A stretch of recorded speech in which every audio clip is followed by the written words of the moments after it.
Experiência de quase morte aos 21 anos de idade.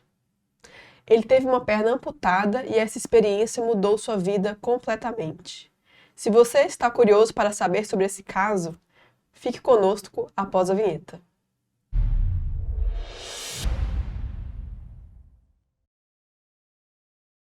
Bem-vindos ao episódio de hoje do Inteligência Evolutiva, podcast da Asynvexis. Hoje nós temos um caso bem curioso. O convidado sofreu um acidente de moto seríssimo aos 21 anos de idade, em 1984, na cidade de Natal, Rio Grande do Norte, quando ele era aspirante durante a especialização da aviação de caça. O nosso convidado de hoje é o Djalma Fonseca. Ele é militar reformado, o nome de guerra dele era Cajado, e hoje, aos 63 anos, ele é empresário de tecnologia e professor veteraníssimo de Conscienciologia. Ele é professor desde 1989. Bem-vindo, Djalma, ao Inteligência Evolutiva. Muito obrigado, boa noite. Por estar disposto a compartilhar essa história pela milésima vez, né? Já contou em vários podcasts e momentos de vida, mas é uma história muito rica, muito impactante e que sempre agrega a quem escuta, né? E aos nossos ouvintes. Então, conta pra gente como que foi essa experiência de quase morte, o que você acha que te levou a isso e o que mudou na sua vida depois? Você pode contextualizar, começar de onde você quiser, estamos aqui todos ouvidos. Tudo bem, gente? Sabe que acidente, né, é uma coisa interessante. Porque acidente a gente nunca está preparado, é uma coisa que acontece na vida da gente. Todos nós passamos por situações como essa na vida, não necessariamente tão graves, mas a gente, em geral, não sabe interpretar bem essas coisas. E a pergunta que você fez, por que será que isso aconteceu, ela é muito pertinente, né? E ao longo da vida eu tive várias interpretações disso. Logo no início, em função da experiência que eu vou contar qual foi, logo que eu tive o acidente, não tive revolta, não tive reatividade, né? Eu compreendi como um desafio. Eu sempre gostei de desafio. Então eu entendi aquilo como um desafio, um novo desafio de vida. E até interessante, na época eu li livros, né? 2 livros importantes que eu li naquela época. O Feliz Ano Velho, do Marcelo. E o Feliz Ano Velho é um livro que fala de uma pessoa que deu um mergulho e ficou tetraplégico, né? E o outro foi Minha Profissão é Andar, de um cara também que ficou paraplégico com um acidente parecido. Eu fui ler esses livros porque eu queria dar um contexto com um conteúdo positivo. Na minha turma, né, na FAB, a gente tem uma turma única, né, que segue desde a época do 2º grau, aí, ó, da época de Barbacena, da EPICAR, que é uma turma que segue com a gente durante 7 anos de formação. Então, é uma fase da vida muito importante, muito definidora, né? E a gente cria uma irmandade, né? Vira uma família, uma grande família, centenas de pessoas, mas é uma família. Uns mais próximos, outros mais distantes, mas todos somos muito, vamos dizer assim, de um companheirismo, de uma coesão, de uma solidariedade sem precedentes. É difícil até das pessoas que não passam por essa experiência saberem disso. Isso é uma coisa comum entre guerreiros. É quase uma história, né, comum essa. Depois a gente pode entrar nisso. Mas meus colegas diziam que eu era o profeta, Isaías o profeta. Lá na época da EPICAR. Muito antes do acidente. Desde a época da EPICAR. Então eu já tinha um perfil diferente. Eu já era um cara assim, mais filósofo, e quando a gente passava pelas coisas, eu gostava de dar um enfoque positivo. E quando eu contava essas coisas, o pessoal caía na minha pele, assim, positivamente, né? Isaías, o profeta, aquele que gosta de ir no âmago da questão. Era a piadinha da galera. Mas quando eu tive o acidente, eu fiz isso também. Então eu fazia em tudo e fiz no acidente também. Isso também impactou as pessoas em função de eu realmente levar a sério e tirar partido das coisas que a gente vive. Eu acho que a vida serve, independente das crenças, do universo de crenças que as pessoas têm, a vida serve como um elemento evolutivo. Então, inteligência evolutiva é importante da gente ter. E nesse caso, para ser inteligente, é necessário entender, né, pelo menos como tirar partido dessa oportunidade. Então, desde o início, no início eu via como um desafio. Agora, isso é uma experiência parapsíquica. Esse acidente, apesar de ele ser uma coisa física, a experiência parapsíquica que a gente chama, que é uma experiência em que a pessoa tem sensibilidades e situações que vão além dos 5 sentidos comuns, que vão além do cérebro físico, né? A EQM é um dos fenômenos mais sérios e a palavra comprovatório, não, mas tem evidências assim acachapantes, né? A experiência fora do corpo, uma experiência de você estar próximo da morte. Então, como ganho evolutivo, assim, né, eu não abro mão dessa experiência. Então, as pessoas falam assim, até por não abrir mão dessa experiência hoje, se eu dissesse que era uma coisa que me tirou de um desvio, que era o que eu pensava durante um tempo, que eu estava com uma vida desviada, que eu estava numa vida mais guerreira, devia ser um cara mais pacífico. Se fosse um desvio como eu imaginava anteriormente, eu não gostaria tanto daquilo, né? E do efeito daquilo. Pensem da EQM. Da EQM. Eu valorizo isso, valorizo o fruto que isso fez e valorizo a minha personalidade atual em função dessa experiência. As experiências determinam a gente. A gente é um fruto dessas experiências. Então, eu gosto de mim do jeito que eu sou, né? Amputado. Então, a pessoa pergunta, você queria ter 2 pernas? Olha, eu queria, né? Mecanicamente, funcionalmente, é lógico que eu queria, né? Se eu disser que eu não queria, é loucura. Mas, né? Não dá para ter as 2 coisas. Se eu puser a perna, eu vou ter que tirar toda essa vivência. Aí eu não acho que vale a pena trocar. Não aconselho ninguém a tirar uma perna para ficar mais madura, não é isso. Mas nesse caso, eu não abro mão da minha experiência. E não abro mão nem da minha experiência de deficiente. Eu tenho uma experiência de deficiente muito pessoal, muito singular. Uhum. E eu gosto muito dessa experiência. Por quê? Porque ela é desafiadora. Você gosta da experiência de ser deficiente? O que é isso? É masoquista? Não, não é não. Porque aí eu vou falar, né?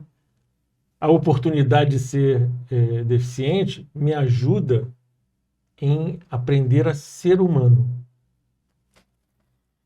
O ser humano tem uma reação natural a isso, né? Quando você é amputado, você impacta quando você chega, né? Eu aprendi isso muito cedo. E chama atenção, né? Chama atenção. O que você faz com isso? Uhum. Entendeu? Então, e você não chama atenção positivamente.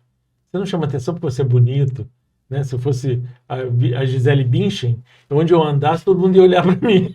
Ia olhar para mim, mas ia achar bonito, né? Mas eu não sou a Gisele Bündchen. Todo mundo olha para mim igual a Gisele Bündchen, só que não tá vendo a Gisele Bündchen, tá vendo um cara amputado. As crianças, lá, papai, o cara sem perna, pai, não sei o quê. As crianças todas... Dá uma estranheza, né? Uma curiosidade. Uma coisa, os pais ficam envergonhados. Então, fica à vontade. A curiosidade da criança, eu não tenho problema com isso, eu não tenho um problema com a minha autoimagem, assim, né?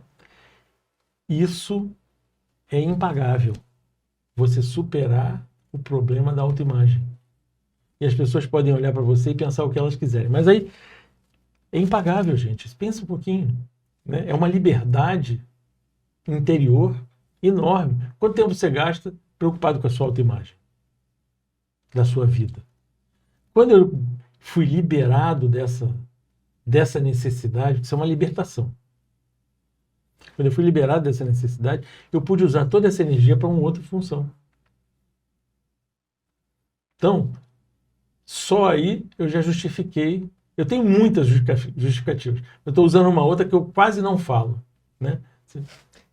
Mas não é que você não tenha vaidade, autocuidado. Não, vaidade, não, é lógico, eu me cuido. Não, é diferente. Autoestima. Eu não estou preocupado com o que os outros pensem de mim. Isso, ou melhor, eu já sei o que eles vão pensar de antemão.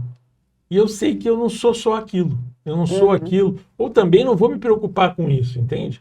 E ali é uma oportunidade, é uma interação. Essa interação tem uma espécie de um conflito momentâneo.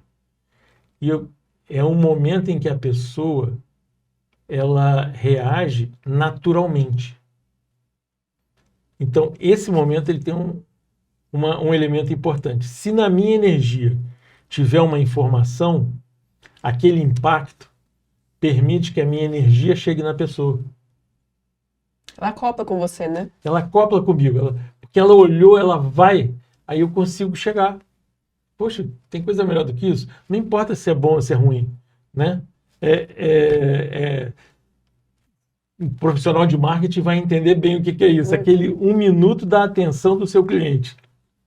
Total. Se ele é o meu cliente e eu estou aqui no planeta Terra com o objetivo de fazer assistência, eu não tinha falado sobre isso ainda, mas o meu objetivo é fazer assistência, é servir, entende?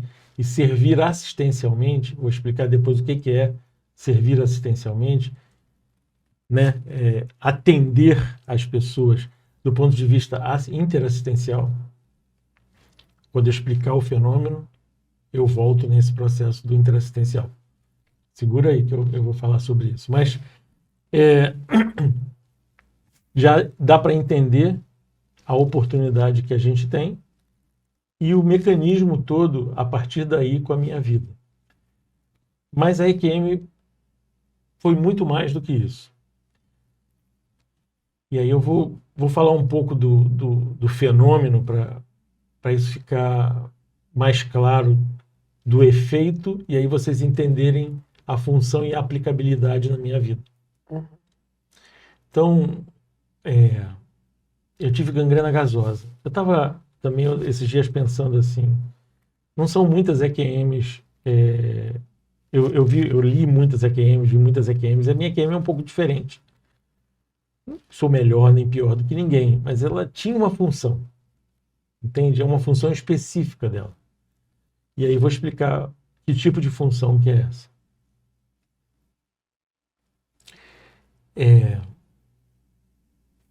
Eu tive gangrena gasosa. Gangrena gasosa é um negócio, bactéria que é da família do Clostridium. E Clostridium, que é do botulismo, mata rápido. Tem uma toxina super agressiva.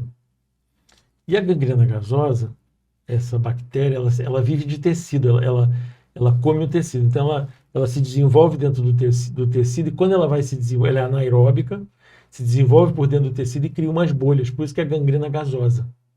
Ela vai comendo tecido e apodrecendo o tecido rapidamente e ela tem uma toxina que ela é altamente ruim para o rim. Ela te mata pelos rins. Então, ele começa a te comer, né? Mata, e aí come você mais rápido. É assim que é o objetivo do botulismo, do coletivo da bactéria. Ele é blitzkrieg, que nem o Hitler tinha antigamente, aquela coisa da batalha que entra e acaba rápido. É uma doença de guerra, muito comum na guerra. E raro hoje em dia, né? Muito raro, muito raro. Ou em fezes de animais, muito raro. Né? Então, mais uma coisa esquisita no meu caso, né? Mas eu sou da área bélica há muitas vidas. Né? E a minha vida crítica, a gente admite que tem várias vidas e a EQM mostra isso pra gente também. para muita gente, né? Para mim, me mostrou isso também. Então, essa bactéria, quando ela fica sepsêmica, quer dizer, quando ela domina o seu corpo, né? Ela vira uma infecção generalizada porque ela cai na corrente sanguínea, aí difícil de conseguir conter, né?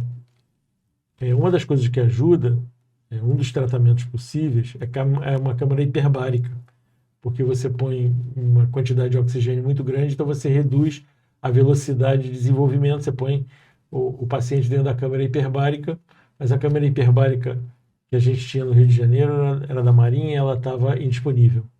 Então, não tinha essa opção para o meu caso. Então, eles tiveram que fazer o quê? Uma amputação com uma debridação muito grande, né? Onde você tira a maior parte do tecido durante a cirurgia e deixa exposto o coto o máximo possível. E no meu caso foi assim, né? Cortou e aí deixou aquela área bem exposta. E como tu fechou? Isso depois foram várias cirurgias de enxertia. Tá.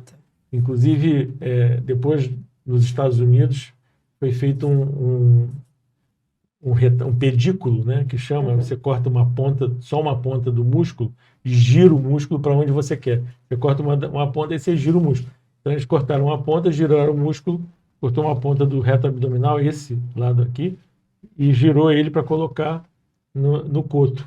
E aí ele cobriu com o reto abdominal e depois ele trouxe o tecido do meu abdômen, né, bastante tecido do meu abdômen, e aí cobriu e aí conseguiu fechar a área toda. Porque aí o objetivo na época era fazer uma prótese, ou fazer um coto que pudesse receber uma prótese. Isso tudo foi depois. Mas na cirurgia da amputação eu estava num estado muito grave. Eu já estava em coma, né?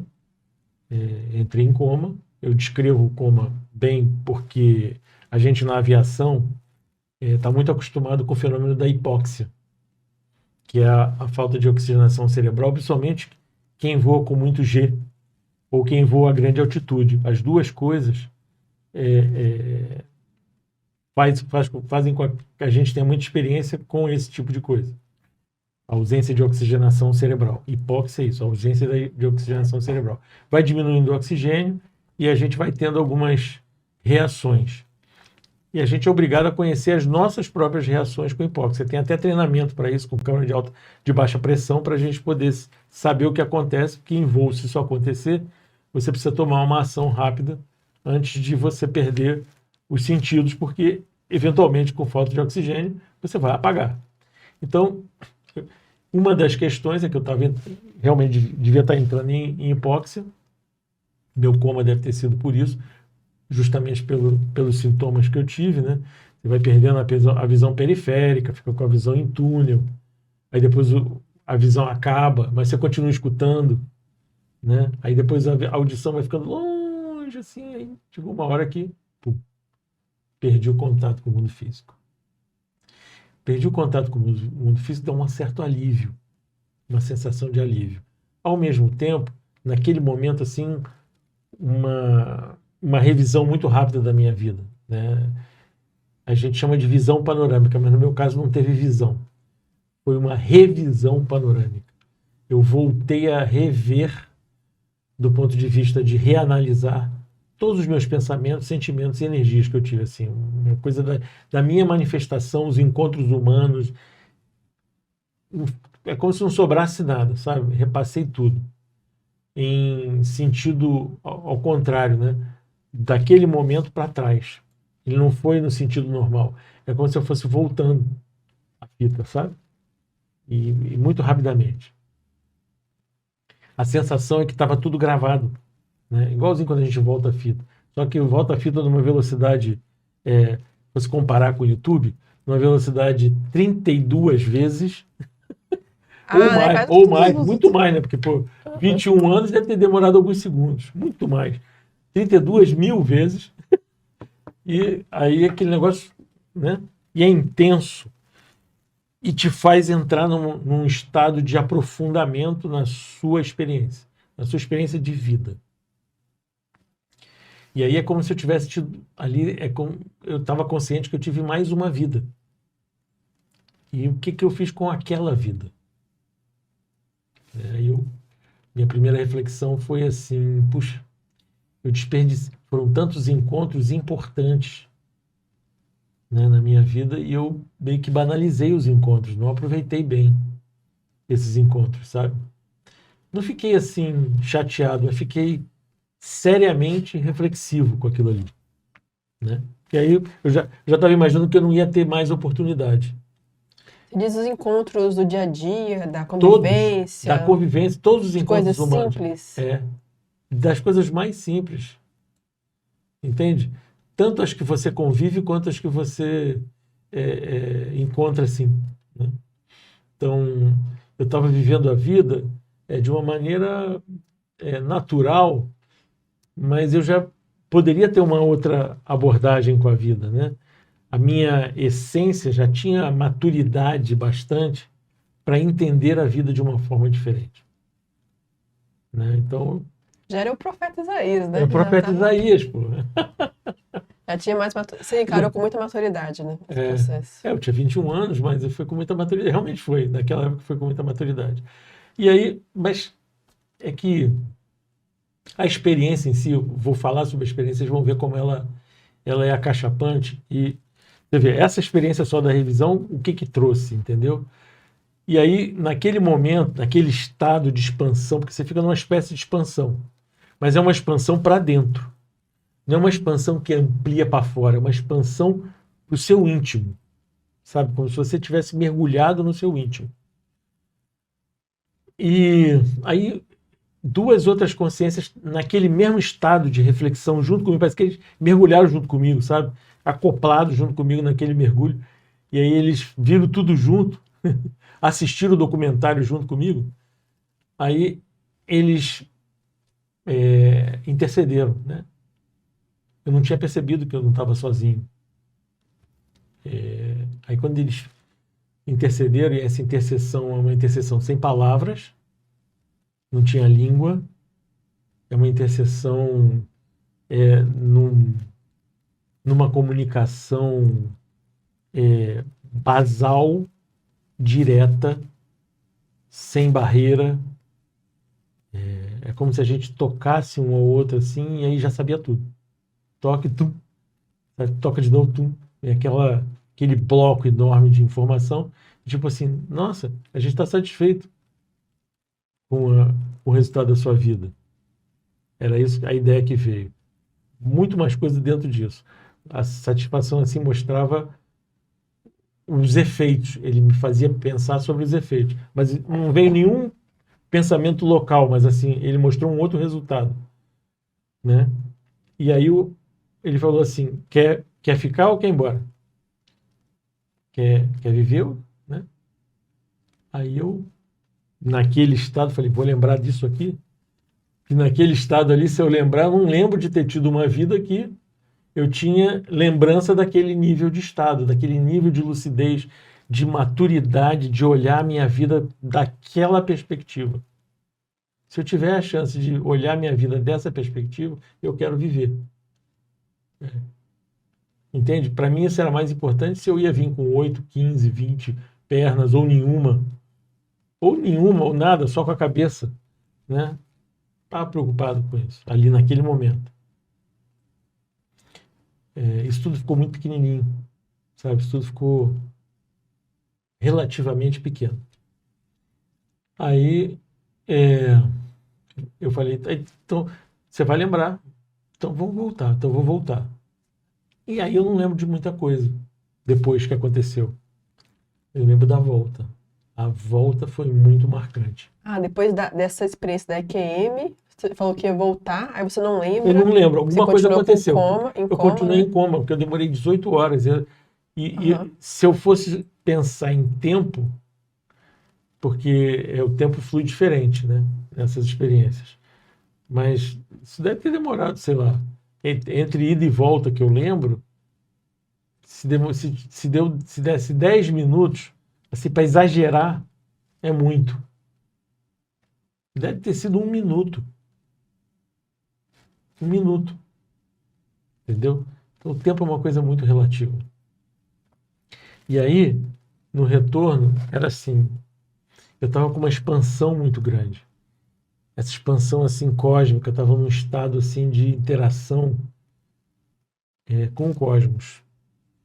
E talvez a coisa mais assim, interessante dessa interação é um afeto grande, é uma coisa enorme de afeto, de gratidão, sabe? E aquela expansão no cosmos, com o cosmos. É uma coisa boa de lembrar, mas o cérebro físico não acompanha. Eu lembro assim, mas eu sei que eu estou lembrando, eu estou fazendo referência a uma coisa que eu estou lembrando, mas eu não consigo sentir isso que eu senti naquela época. É a complexidade, é muito complexo. E aí, eu percebi que eu estava voltando. Nessa volta, dá uma sensação assim, um pouco desagradável de restringimento. De repente, você começa a sentir que você está restringindo, sabe? Que você vai afunilando. E aí, de repente, eu era a Terra. Eu era o planeta Terra. E aí, o planeta Terra, cara, com tudo que passou, eu podia... Se eu focasse em alguma coisa, era como se aquilo viesse em bloco, sabe? É impressionante. E eu lembro, uma das coisas que eu lembrei antes de chegar na Terra, quando eu estava afunilando, eu fiquei pensando assim, a ciência, a gente na ciência é muito caricaturesco ainda, é uma caricatura muito rombuda, muito pouco fiel à realidade. A distância da realidade é muito grande. O mundo material é como se fosse a espuma da cerveja. Entendeu? A gente tem noção do que é. Entendeu? Você pega um copo de cerveja, aquela espuminha pequena, não pode ter bastante espuma, mas não é a mesma coisa. Se você só visse a espuma e não soubesse que tinha cerveja embaixo, é mais ou menos isso. Então, a sensação que dá é que o extrafísico, o além do físico, é muito maior, mais profundo, e o plano físico é um coágulo desse sangue enorme. É um coágulo. Né? Então, e tudo muito integrado. O plano físico está muito integrado ao restante, mas os nossos sentidos, que estão muito afunilados dentro da vida intrafísica, não permitem a percepção dessa interdimensionalidade. Entende? Não permitem a gente perceber isso. Então, esse processo dessa experiência me marcou profundamente sobre essa realidade, né? Sobre a observação dessa realidade. Aquilo mudou muito o meu jeito de ver. Eu sei que não era a primeira vez que eu tive uma experiência daquela natureza, não era a primeira vez. E eu acho que eu só tive experiência daquela natureza como consciência, como espírito. A experiência de expansão de consciência, digamos assim. Daquele nível ali, só tive aquilo como consciência. Nunca tinha tido como uma pessoa física e trazer essa informação assim. Então, por alguma razão nessa vida eu tive essa oportunidade. Por isso que eu não acho que é um desvio. Entende? Que é um negócio muito esquisito, positivamente. Se for pensar em outras experiências de EQM, que eu já ouvi falar, até de conhecidos, ou que eu li, isso foi algo que me chamou a atenção na sua, né? Como que você teve essa expansão e essa carga positiva ali que você trouxe de volta, né? Nem todo mundo, às vezes, quer lembrar da experiência, ou... enfim. Por alguma razão, em determinados momentos, porque assim, a projeção que a gente fala, nós temos 4 veículos. Nós, humanos, ou intrafísicos, pode ser também extraterrestre, como vocês quiserem. Mas nós que temos corpo físico, temos soma, Temos um corpo físico, um corpo energético, um corpo emocional e um corpo mental, tá certo? Quando a gente morre, a gente perde 2. Muita gente só perde um, mas digamos que a gente perde 2, fica só com 2. Fica só com o psicossoma e o mental soma, o corpo emocional e o corpo das ideias. Esse veículo que eu estava vivenciando é das ideias. Para os dessomados, tem que fazer uma projeção, sair do psicossoma e expandir no mental soma. Eu, apesar de ter 4 veículos, fui para o mental soma. Eu acho que isso foi produzido no momento daquele momento ali, houve uma assistência comigo e me levou àquele estado. Aquelas 2 consciências, por isso que eu não percebi que eram 2 consciências que estavam ali. Elas já me levaram para aquele estado. Naquele momento, eles me levaram para aquele estado. Uma das razões, eu acho, é porque precisava fazer um atendimento a uma consciência muito próxima a minha. E para fazer esse atendimento, precisava me tirar do escopo. Ela não podia me alcançar. Tinha que descolar de mim naquele processo. Então, era como se a minha morte, naquele momento, as energias fossem ser utilizadas para fazer esse atendimento com essa figura, que foi um pai meu de muito tempo atrás. Tinha uma ligação emocional e afetiva muito grande comigo. Esse meu pai foi transmigrado. Ah, então não podia te acessar ali no corpo físico, nem tudo. Na emoção. Uhum. Então tinha que ter esse processo ali, da expansão, tudo. Não, ali é como se eles me tirassem, é como se fosse impossível interagir emocionalmente com aquilo. Uhum. Entende? Sim, sim. Fiquei no corpo dos sentimentos, né?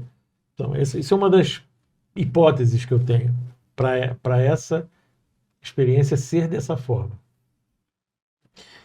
E na volta, como eu estava falando, você vem reduzindo, e aí eu já era o planeta Terra, mas eu já sabia que eu estava voltando, né? Eu já sabia que eu ia voltar para o corpo.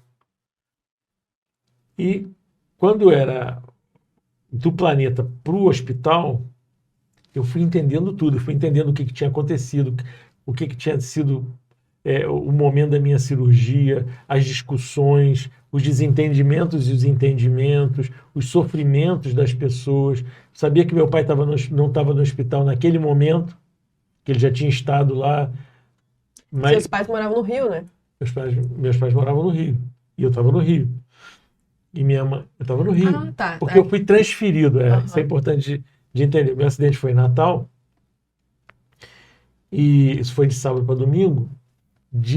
Eu fui atendido inicialmente no Hospital Alfredo Gurgel em Natal, e isso eu fiquei de domingo para segunda lá, quer dizer, era sábado para domingo de madrugada, fiquei domingo para segunda, domingo inteiro, domingo para segunda. Na segunda de manhã eu fui transferido para o Hospital da Base, para o Hospital do Catre. Na época tinha a Base e o Catre.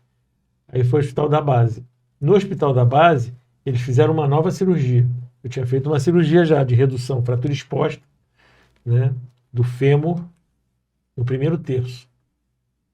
E aí, eles abriram de novo, aí limparam, acharam que estava contaminado. Deve ter asfalto, tudo. Tinha muita terra, muita coisa. Aí eles viram que eu estava com uma infecção grave. E aí falaram, manda para o Rio. Se eles têm mais coisa, até a câmara hiperbárica, tinha uma série de recursos. O hospital da FAG, o HFAG, o hospital da Força Aérea do Galeão, ele era um hospital novinho naquela época, era top. Os profissionais do HFAG eram excepcionais. Foi um atendimento assim, fora de série, muita gratidão. Foram 3 meses e 1 semana que eu fiquei hospitalizado, foi um momento super importante. Então, eu fui de jato para lá, e quando chegou, eu entrei em coma logo que eu cheguei. Então, o acidente foi em Natal, acidente de moto. E o EQM foi no Rio. Entendi agora. O EQM foi no Rio. Entendeu? Uhum. E a amputação também no Rio. Amputação no Rio. Aí eu sabia da amputação, sabia das coisas todas. E quando cheguei no quarto, aí aquilo foi, eu virei uma bola no quarto e de repente fui virando um humanoide, né? Tomei forma humana, que até ali era uma bola. Eu tomei uma forma humana em cima do corpo e fui entrando. Lembro de entrar devagarinho, assim.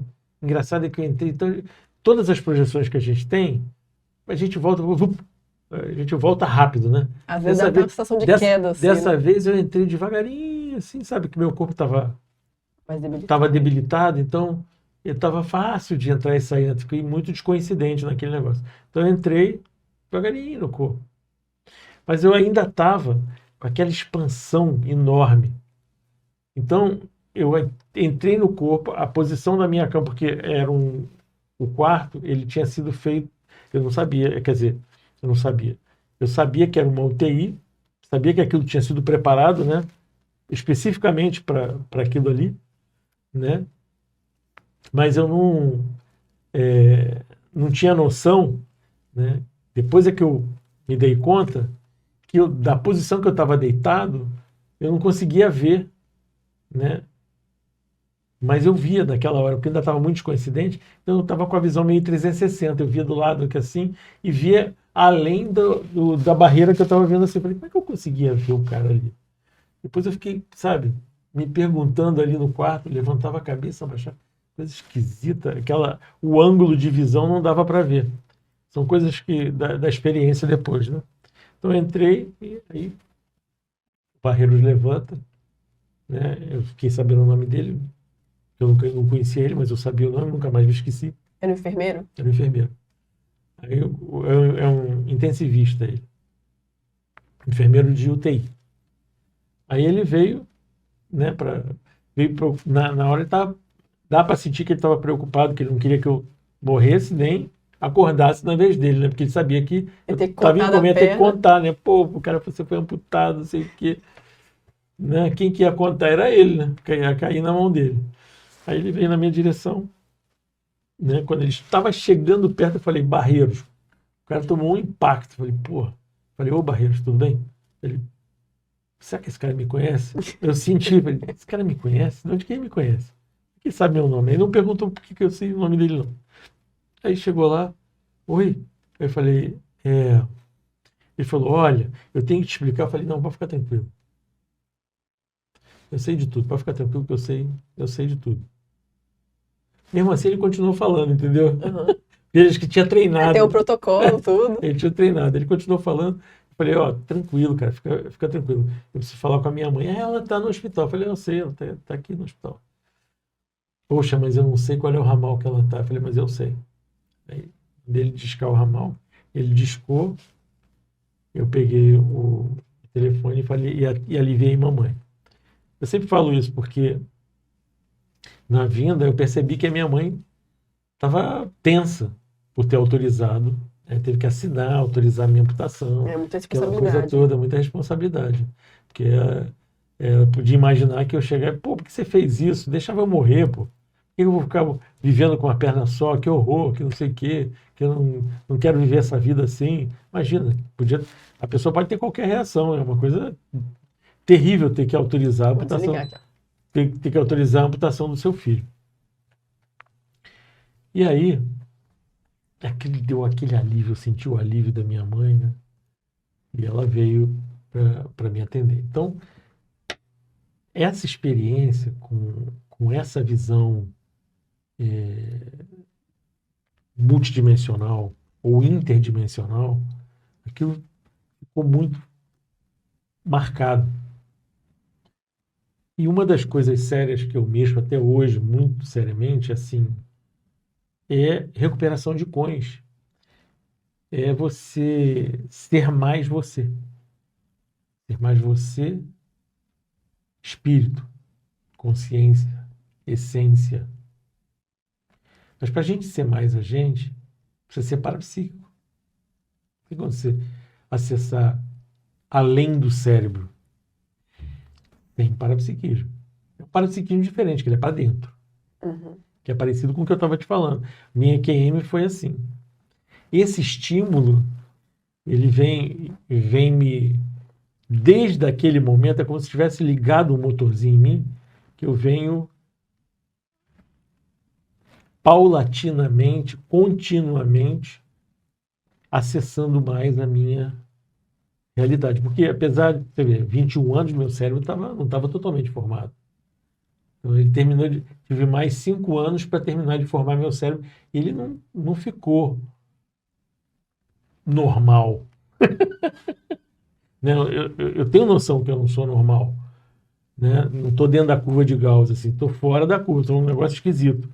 Né? Esse negócio esquisito, algumas coisas para mais, outras coisas para dentro, mas muito mais para dentro. Então a pessoa pergunta assim: você é espírita? Eu falei: não, sou espírito. Então, cada vez eu sou mais espírito, cada vez eu sou mais consciência, cada vez eu sou mais eu. Sou menos Djalma e mais eu. Aí você diz assim: não, você é um somatório de todas as vidas. Não. Eu sou essa essência que teve todas essas experiências. Porque eu não sou nenhuma dessas vidas. Eu sou essa essência. Você tira como herança alguma coisa ou outra para agrega nessa a vida agrega muito a essa consciência, mas a gente é essa essência. E quando a gente consegue ser mais essa essência, as coisas mudam muito. A gente fica muito mais pacífico. Tem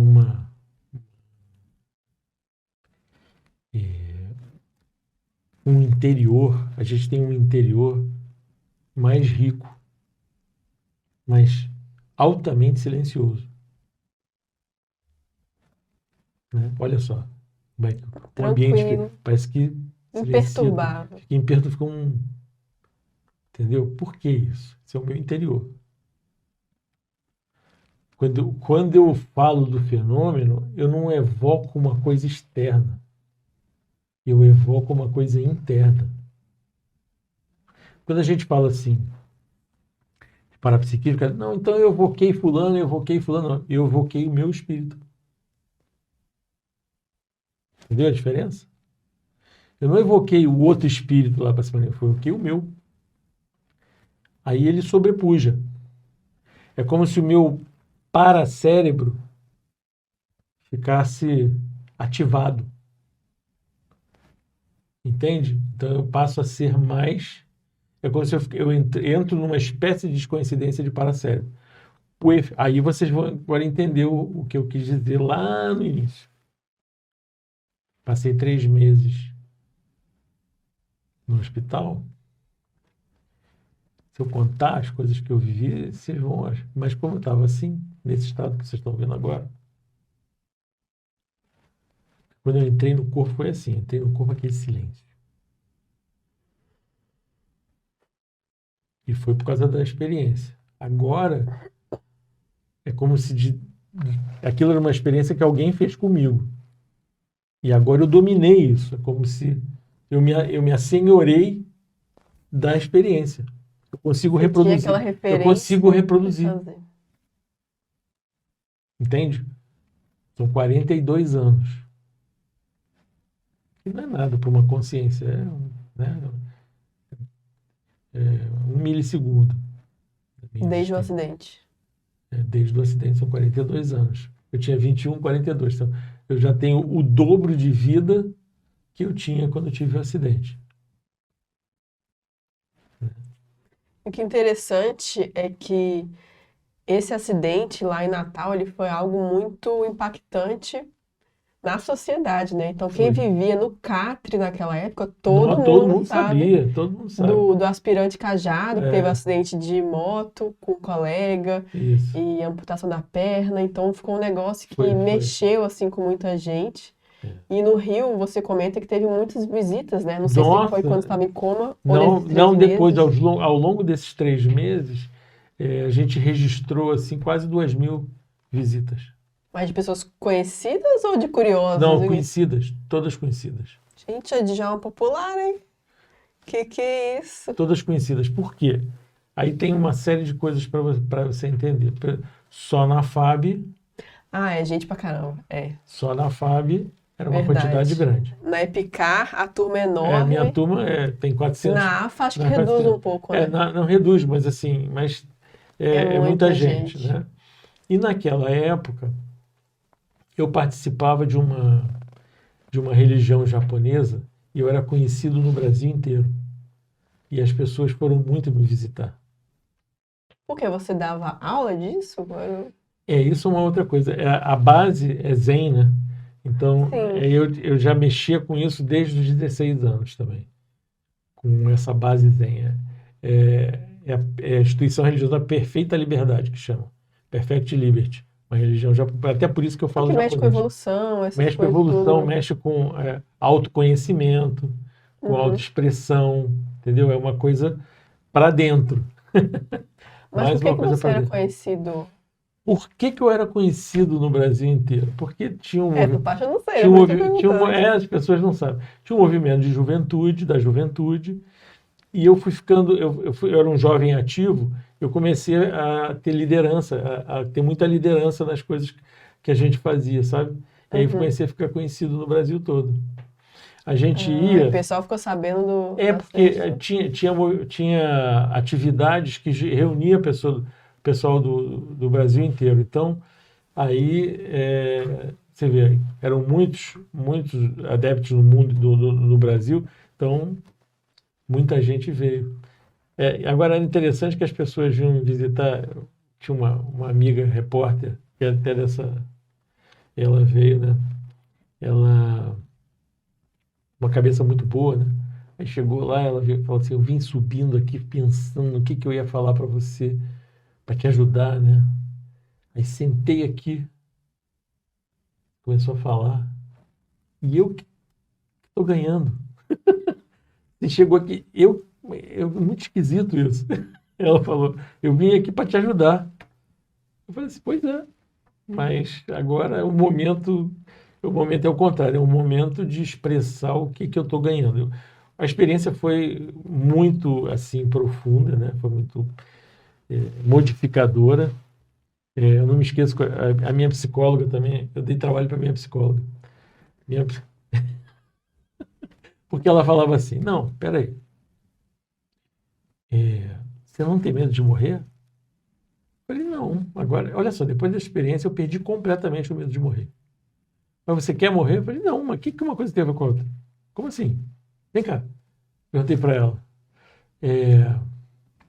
Você tem medo de ficar doente? Ela falou assim, um pouco. Mas tem mesmo medo de ficar doente? Eu falei, não tenho. De verdade não tenho medo de ficar doente. Mas você quer ficar doente? Ela falou, não. Então, o que uma coisa tem a ver com a outra? Eu falei, né? A gente fica achando que para a gente ter sobrevivência, a gente tem que ter medo de morrer, né? A gente acha que o medo de morrer é a coisa mais importante que mantém a gente... É a pílula para que mantém a gente sobrevivente. Mas não é. Não é o medo de morrer. Não quer dizer com isso que eu vou ficar dando chance para morrer, né? Não é que eu quero morrer, não é que eu vou dar chance. Eu vou, apesar de estruturalmente ser riscomaníaco, né? Todo mundo que gosta muito dessas coisas é riscomaníaco, né? Gosta de risco, gosta de adrenalina. Então eu tenho essa tendência ao risco. Hoje essa tendência já se assentou muito, mas é uma estrutura. Trouxe até aqui, né? Tá vendo? O F5F não foi o que o Djalma pilotou e treinou, porque eu não tinha chavante nem o T25, né? Porque meu pai é mais antigo assim. Então eu trouxe esse porque eu achei bonitinho. Para mostrar esse brinquedinho aí, isso, né? Era uma possibilidade de eu voar se eu continuasse. Que bom que não, né? Eu acabei não voando. Falo que bom que não, mas todo mundo que voa fala que a sensação é maravilhosa, né? Não, voar é muito bom. Voar é realmente muito bom. É muito bom. E essa já é a segunda vida que eu vou, então tá bom. Né? Agora vai só de psicossoma, volitando. Por exemplo, na vida que eu voava, eu comecei a voar aos 21. E nessa eu parei aos 21. Curioso, né? A sincronicidade. Dos 21 voei a vida toda. Então, só faltava o pedaço anterior. Eu complementei aquele pedaço ficou dos 13 aos 21, aí pronto, tá resolvido. Aos 21 Pra sentir o gostinho. Já podia me aposentar, porque na outra vida eu já vivi. Já voei dos 21 aos 44, que foi... Voou bastante também, né? Muitas horas. É isso aí. Olha, muito interessante. E essa questão que eu comentei do catre foi porque eu vi em um dos podcasts que você participou contando da sua experiência do acidente, que pessoas que moravam lá na época ou que frequentavam, tinha marido, ela Na fábrica. servia, tudo. O pessoal realmente se lembra. Nossa, eu lembro daquele garoto, né? Que no caso é o garoto. Era um garoto mesmo. E acho que foi algo impactante Para muitas pessoas, né? Sai nos jornais, tudo. Mas se a gente analisar, foi uma experiência positiva, teve um impacto muito positivo. E muitas vezes as pessoas não sabem disso. Então, hoje, naquela época era difícil até de contar isso sem as pessoas se emocionarem, né? Era muito, estava muito fresco, então as pessoas sentiam muito, né? Era um impacto seus grande. amigos, Meus tudo. amigos, nossa, meus amigos se impactaram Te ver amputado, tem toda uma dramatização, não sei o quê. Nossa, eles sofreram muito também com isso, né? As pessoas só Mesmo minha mãe, você estando bem, né? Minha mãe, meu pai. Mas eu vou te falar que eu não sofri assim. Essa experiência me fez olhar para isso de uma maneira muito positiva. Então, eu não sofri assim. E as pessoas falam assim, mas e vem cá, e como é que foi? Eu acho que eu já devo ter contado isso em algum lugar, mas assim, como é que foi a primeira... O difícil foi o primeiro contato com o público, entendeu? Mas eu percebi que eu estava com medo do primeiro contato e eu enfrentei. Naquela época, minha mãe agora já faleceu, já dessomou. O primeiro contato, você disse, depois que você saiu do hospital? Depois que eu saí do hospital. Eu saí do hospital depois de 3 meses, eu estava muito magro ainda, né? Cara Deve ter perdido peso, deve perdi ficar peso, acamado, não sabia tudo. andar de muleta direito também, né? Porque né, recebi alta, não cheguei, fiz alguma fisioterapia para conseguir ficar em pé e tal, que no início eu não conseguia nem ficar em pé. Né? Eu fiquei tanto tempo deitado na cama que as primeiras vezes que você levanta da cama, as pessoas têm que segurar, senão você desmaia, porque o sangue desce e você cai, entendeu? Então, foi um processo todo de recuperação isso aí. Mas o primeiro contato, só para a gente ver como é que foi, né? Quando eu tive alta em casa com a mamãe, eu sempre saía com a minha mãe para o supermercado, apoiava a minha mãe, né? Dirigia, carregava as compras, fazia essas coisas todas, sempre ajudava. Apesar de morar fora há muito tempo, porque essa coisa da FAB a gente fica muito fora, né? Vinha nos finais de semana, aí ajudava minha mãe nesse processo. Aí a gente chegou em casa, não tinha nada, eu vou fazer supermercado. Aí eu já tive aquela tendência de levantar para pegar a chave do carro. Levantar, fazer o quê, cara? Não vai dirigir. Eu dirijo agora. Mas não vai dirigir. Não vai carregar a compra. O que tu vai fazer? No supermercado? Né? Vai fazer no supermercado. Aí eu senti que eu estava com medo de ir no supermercado. Você está com medo de se apresentar assim para a sociedade, né? E chama atenção, né? Todo mundo vai olhar. Naquela situação, então, eu chamava muito mais. Aí eu parei para refletir no meu medo. Aí eu tive uma inspiração. Inspiração de amparador, né? Essa coisa. A inspiração foi assim. Um monte de gente passa pelo planeta Terra e às vezes alguns muito maduros, com um conteúdo muito bom para oferecer para os outros. Mas essas pessoas não têm a oportunidade de ter o contato que você vai ter agora. Todo mundo vai adentrar o seu micro-universo. O que você vai fazer com isso? O que você vai fazer com isso? Eu parei, pelo menos um sorriso, né? Eu não voltei preocupado que eu tinha banalizado os encontros humanos. Agora eles me deram uma ferramenta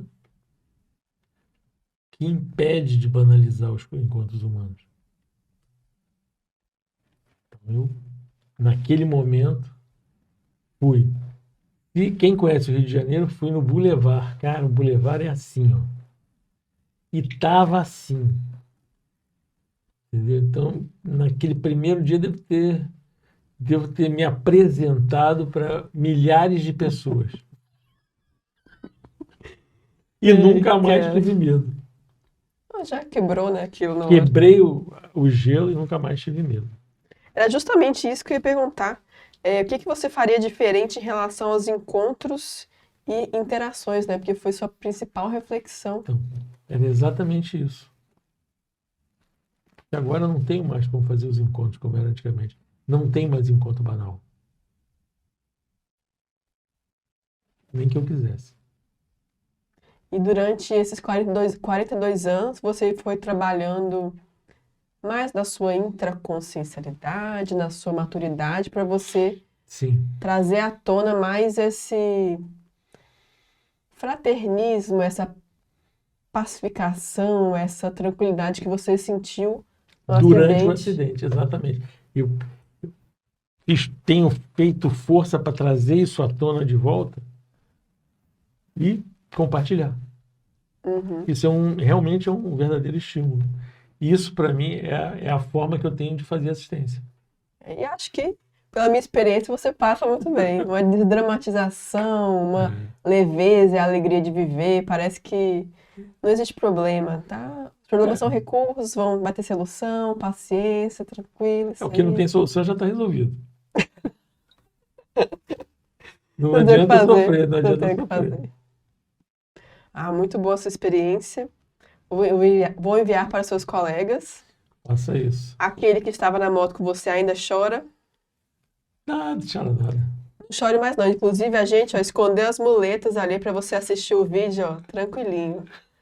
Sossegado. Não chora mais não. Esse meu amigo aí. Esse é um irmão muito próximo, muito querido. O Balatório, Bala. O tio Bala. Tio Bala, esse aí.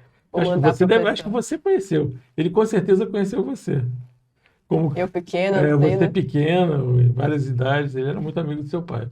E lá no Catre, passei boa parte da infância, então ali andei tudo, de bicicleta, conheci lá tudo.